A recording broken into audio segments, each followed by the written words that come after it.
binanggit kong mga pangalan, excuse me, lahat ng mga binanggit kong pangalan na ibinigay sa atin ng mga puting ahas natin sa DOJ, 'di ba? Na itong si Chantal Daniels, sa prosecutors, isa sa mga prosecutors, investigator, 'di ba? Etong si Bracken, etong si Rosato, bilang ko naalala yung mga pangalan nila, na pumunta sa Pilipinas at pinag-hotel ni Tambaluslos at yan in-expose yan ang mga tao ni Zaldico at I hope Zaldi, will come out again para lalong patibayin itong mga statement na kanya mga tao na yun. At ako naniniwala ako na nag-usap itong mga tao ni Zaldico at siya at sinusuportahan niya na ilabas yan na ang gobyerno ni Marcos Jr. ang may akda lahat at si Tambaluslos, si Trillanes, si Dilima, lahat ng mga, si Flavi, di ba? Na sila talaga ay nakipag-ugnayan, nakipagsabuatan sa ICC para piliin yung mga witnesses na gusto nila para magdiin kay PRRD. At nakita nyo naman, di ba, yung mga witnesses na pumunta sa sa Dahig. Entrada pa lang ng pagsasalita, nag-emote na, nagdrama-drama na, akala mo naluluha. Di ba? Nag-acting-acting. Kailangan managot ang Duterte, chuchu-chuchu. Nagumagaral-gal na yung boses. Hindi ganyan. Ang tunay na nagbibigay ng statement, kung ikaw talaga ang biktima, ilalatag mo kung ano ang nangyari sa pamilya mo, na gano'n-gano'n, then habang pag nagsasalita ka, doon mo pa lang makikita na, doon mo pa lang mararamdaman kung may mga, magkakaroon ka ng emotion, magkakaroon ka ng, kung hindi entrada pa lang ng pagsasalita, mga alpot, di ba? Puro kasinungalingan. Obvious talaga kahit yung matanda. Ayoko nang banggitin mga pangalan ng mga, yung isa kamukha ni Kabayong, nakaganon yung itsura niya. Kasi managot po yung mga kamag-anak namin. Mga ganon, di ba? Nakabusalsal na. O, di ba nakakita nyo na ito ay gawa-gawa ni Trillanes. Dahil yan ay bago pa lumabas siyang 18 Marines na yan na nagpapatunay na nagdi-deliver sila ng pera kay Trillanes at sa iba pang, mamaya pupuntahan natin yung iba pang mga pinag-deliveran nila uli kasi ayaw naman i-highlight ng mainstream media yan. Ang ina-highlight ng mainstream media ngayon yung nangyari nga dyan sa ICC. Pero hindi nila ina-highlight, mga kababayan, itong pasabog ng 18 Marines na ang Bangag Administration, si Tambaluslos ay kasabwat dito. Kaya naman lahat ng mag-whistle blower magsalita katulad ni Zaldico ay gugurgurin nila. 'Di ba? Kaya nga sabi natin kay Zaldico, you stay safe and stay alive kasi sa ginawa ni Zaldico na pag-expose dito sa kanyang dating mga kakampi na according to him napag-utusan siya na gawin itong mga bagay na ito. Now, balik tayo dito. Tapusin natin itong confirmation of charges na ito, mga kababayan. Wala naman makita tayo talaga na ebidensya na kung tutuusin na makakapagdiin kay Pangulong Duterte. Lahat ng testimonya, di ba? Galing mismo kay PRRD. Nasa kanila yung burden of proof. Later on, alam ko matutuloy sa trial yan, sabi ko sa inyo, na ang PRRD ay talagang dapat may documentation, like written documents na kayo mga police, kailangan ubusin nyo ang mga, ang mga inosente kasi ganito, ganyan, ganon. Wala namang ganon puro nga PRRD. Then, yung mga sinasabi nilang testigo, yung prosecution yung sinasabi nilang testigo, ayaw iharap, ayaw pangalanan. Anong kaputahan yan? Pwedeng gawa-gawa lang nila yon. Di ba? Gawa-gawa lang nila yung testigong yon. Nakikita nyo naman sa kanilang mga pagsasalita, yung mga testigong unang lumabas. Imagine niyo tinanong itong si Kabayo, kailan, daw yun? Kailan daw, parang tinanong siya about yung brother niya. Ang sagot niya yun nga, yung ang kapatid ko po, ganyan, pinatay noong 2019, tapos biglang, 2017, di ba? Doon ba lang makikita mo? Napaka-importanting ano yun, pangyayari sa buhay ng kapatid mo. Tapos may mga lumalabas pa na picture about, na iba yung unang pinakita na kapatid na, tapos later on, iba na naman. So napaka-tainted ng kanilang mga testimonials and also yung mga ebidensyang pinakita ng prosecution, mga kababayan. Ngayon naman, doon naman tayo, 'di ba? Ano bang na-miss nyo? Although ang haba noon, hindi ko ang yung mga highlights lang, ano.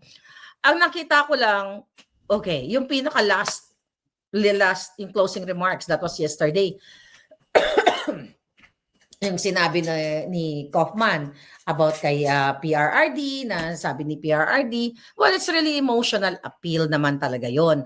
Normal lang yon, pero sa korte kasi, well, sabi nga ni PRRD, walang jurisdiction sa kanya itong itong ICC na ito. Kasi functional naman ang ating Court of Law sa Pilipinas. So, bakit siya kinidnap dyan? So, alam naman natin lahat yan. Ano na yan? Open book na yan. Yung mga emotional statement emotional appeal actually, ang tawag doon, which is, para sa akin, okay? Alam naman natin talagang ang daming sumuporta talaga kay PRRD. Doon kasi sa closing remarks ni Kaufman, syempre yung mga judges na yan, hindi naman nila dinadaan yan sa emotion eh. Tayo lang na mga sumusuporta kay PRRD, syempre gusto natin yun. Na pinakita na, sinabi naman ni Kaufman na walang enough evidence doon sa mga ipinakita ng prosecution at walang criminal intent na ginawa ang PRRD, 'di ba? Ginawa lang niya yung kanyang yung kanyang trabaho bilang isang presidente o mayor para pagandahin o ayusin ang Pilipinas. So, mga palangga, sinasabi ni Kaufman na dapat hindi ma-confirm itong mga charges laban kay PRRD at hindi na matuloy sa trial. Lahat tayo, yun talaga ang hinihingi natin. 'Di ba? Na wag i-confirm at pauwiin na ang PRRD.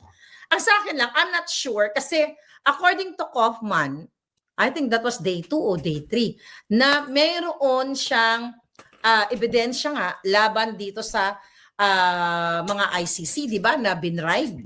'Di ba, may ganun siyang statement. So definitely, okay, before the confirmation of charges, marami ng mga information sa depensa, 'di ba, na ang mga taga-ICC, teka, hanapin ko nga yung, wait a minute. Ang mga taga-ICC prosecutors, official, like si Chantal Daniels, itong interpreter na taga-Amerika na si Bracken, na in-expose ko sa inyo 2024, I believe, 'di ba? 2024. Then si Sorat, ang pangalan nito? Ito yung Daniels, ayan, no? 'Di ba? Ito yung Chantal Daniels. Ayan, ito pa yung message sa akin okay, tingnan natin. Ito yung Chantal Daniels, 'di ba? Ayan yung mga message sa akin nung puting ahas. Mga kababayan, ang sa akin lang doon, I don't know, kasi syempre bago mo si Kaufman, bago niya ilalabas yung mga ebidensya, dapat aware yung korte, 'di ba? I don't think tama ba na hindi mo pwedeng i-surprise na may nalaman ka ngayon, tas bubukas na yung last day of confirmation of charges sa pinaka-final na statement niya, sasabihin niya na ito binribe si Chantal Daniels, ganyan. So sa akin lang, okay yun, on our part, yung emotional emotional statement about PRRD. Pero hindi natin madadala sa emotional appeal itong mga ulol na mga taga-ICC. Okay? Hindi natin sila madadala doon. So sa akin lang sana, kung possible lang or kung pwede lang, dapat yung testimonya ng 18 Marines, yung mga pictures na si Chantal Daniel, okay? Itong hayop na itong alpoterang ito, 'di ba? Na i-flash doon, ipinakita na, hey, ito yung isa sa mga prosecutors nyo, ito yung isa sa mga investigators ninyo, nakuhaan ng camera, Pero syempre, dapat bago i-post yun, na-authenticate na yung mga video, di ba? Yung mga pictures. Etong hayop niyong prosecutor, ito, ang putang inang ito, ay binigyan ni Trillanes ng pera, according to the 18 Marines, di ba, na total of $2 million.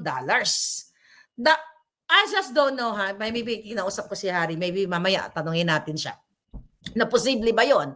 Then yung inilabas doon sa expose ng 18 Marines, dapat highlight yon. Pinahabol or nag-motion, what you call that? Motion? Motion ba ang tawag doon? Magkaroon ng motion na pwede mong ilabas, di ba? So dapat yun.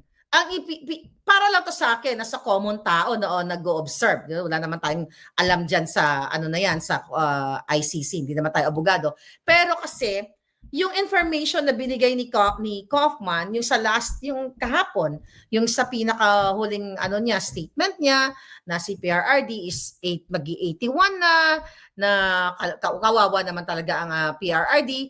Tapos, yung sinasabi ni PRRD, natanggap niya na yung fate niya dyan sa ICC. So, yung mga testimonyang yun, mga kababayan, hindi naman ni-epekto yun eh.